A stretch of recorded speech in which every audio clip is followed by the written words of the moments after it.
Assalamualaikum warahmatullahi wabarakatuh. Perkenalkan, nama saya Gita Sari Septia Lesmana dari kelas 2A jurusan Teknik Matematika dengan NIM 21081050010. Saya di sini akan membaca, menerjemahkan dan juga memaparkan ilmu nahwunya dari kitab Ta'limut Tarim materi ke-52. Bismillahirrahmanirrahim. Walihada qala Abu Yusufa rahimahullahu hina qila lahu bima adraktal ilma qala mastankaftu minal istifadati wa ma bakhiltu bil ifadati, yang artinya, dan karena ini berkat Abu Yusuf, semoga Allah merahmatinya, ketika ditanya kepada Abu Yusuf dengan apa kamu meraih kepada ilmu, berkata Abu Yusuf, saya tidak berhenti dari mencari faidah dan saya tidak kikir dengan memberikan faidah. Maksud dari perkataan ini, Abu Yusuf itu pernah ditanya mengenai bagaimana cara ia mendapatkan ilmu. Lalu beliau menjawab, aku tidak pernah enggan untuk menambahkan pengertian dan aku juga tidak pernah keberatan untuk memberikan faidah kepada orang lain. Selanjutnya, wakila li Abu Abbasin radhiyallahu ta'ala anhuma bima adraktal ilma qala bilisanin sa'ulin wa qalbin aqulin wa innama sumiya talibul ilmi ma taqulu li kathrati ma yaquluna fi zamanil awwali ma taqulu fi hadhihi hil mas'alatu, yang artinya, dan dikatakan Ibnu Abbas, semoga Allah merahmatinya, keduanya, dengan apa kamu mendapatkan berkali ilmu Ibnu Abbas? Dengan lisan yang suka bertanya dan hati yang suka berpikir, dan hanyalah dinamai pelajar apa yang kamu katakan karena seringnya mereka menyatakan pada zaman awal apa yang kamu katakan tentang masalah ini. Maksudnya itu, Ibnu Abbas itu pernah ditanya hal yang sama. Beliau menjawab, lisan yang banyak bertanya ini hati yang banyak berpikir. Pada saat menteri zaman dahulu sering bertanya dengan pertanyaan seperti ini, bagaimana pendapatmu tentang masalah ini?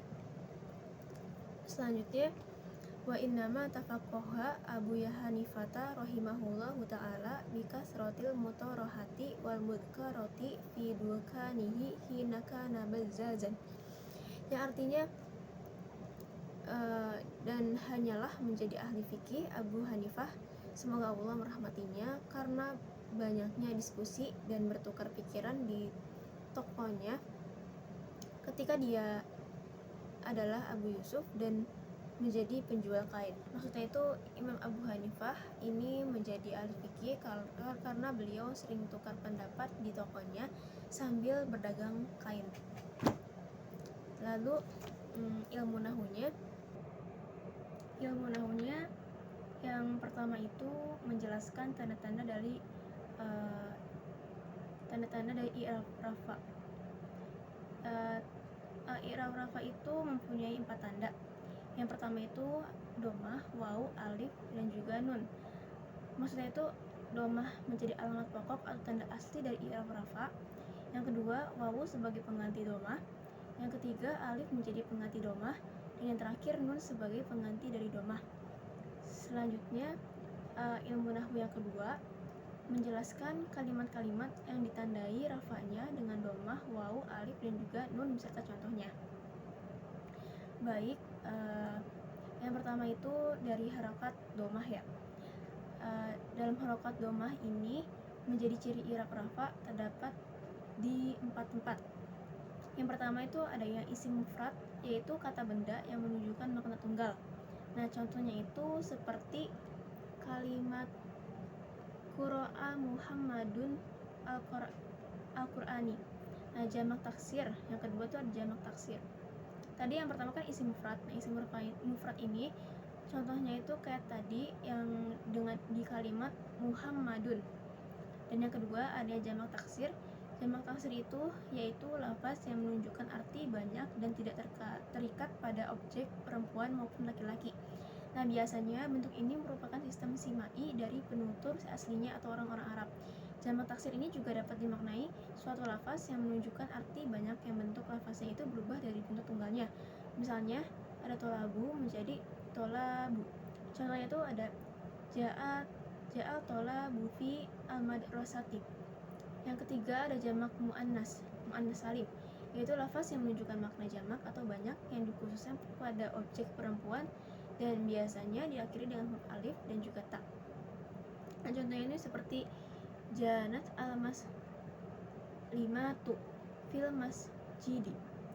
Yang terakhir adanya fi'il mudhari yang tidak bertemu dengan dhamir, sya'an atau huruf ilat, yakni alif tasniyah, wawu jamak, dan yak muannas mukhatabah. Contohnya itu seperti yadhabu fala na alisawaki, itu pada kalimat yadhabu. Yang kedua ini ada huruf wawu. Nah, dalam huruf wawu ini menjadi tanda atau ciri i'rab rafa. Pada hakikatnya ini adalah sebagai pengganti dari tanda dhammah. Tanda wawu ini sebagai ciri dari i'rab rafa bertempat di dua tempat, yaitu yang pertama di jamak mudzakkar salim, yaitu suatu kata yang menunjukkan makna jamak yang dikhususkan pada objek laki-laki dan biasanya ini diakhiri dengan huruf wawu dan juga nun pada tingkah rafa dan diakhiri ya dan juga nun pada tingkah nasab dan juga jar. Contohnya itu seperti awalaikahum al-muflahuna. Dan yang kedua ada asmaul khamsah, yaitu isim-isim 5, yakni abu, akhoh, hamim, fawa, dan juga lawa.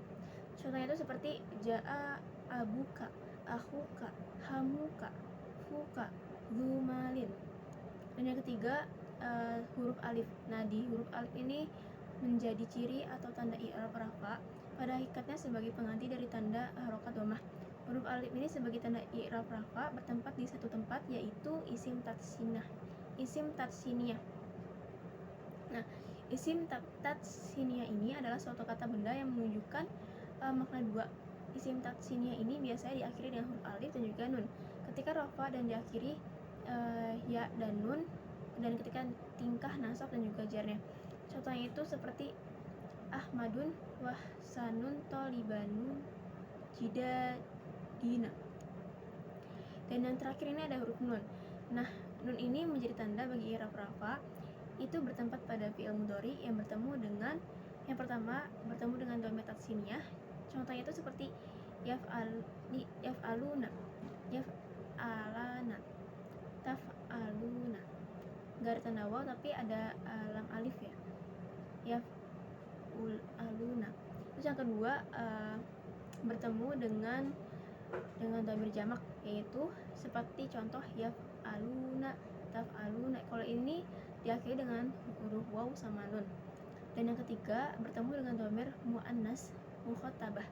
Contohnya itu seperti tafi'alina, diakhiri dengan huruf ya dan juga nun. Sekian pemaparan dari saya. Kurang dan kurangnya mohon maaf. Wassalamualaikum warahmatullahi wabarakatuh.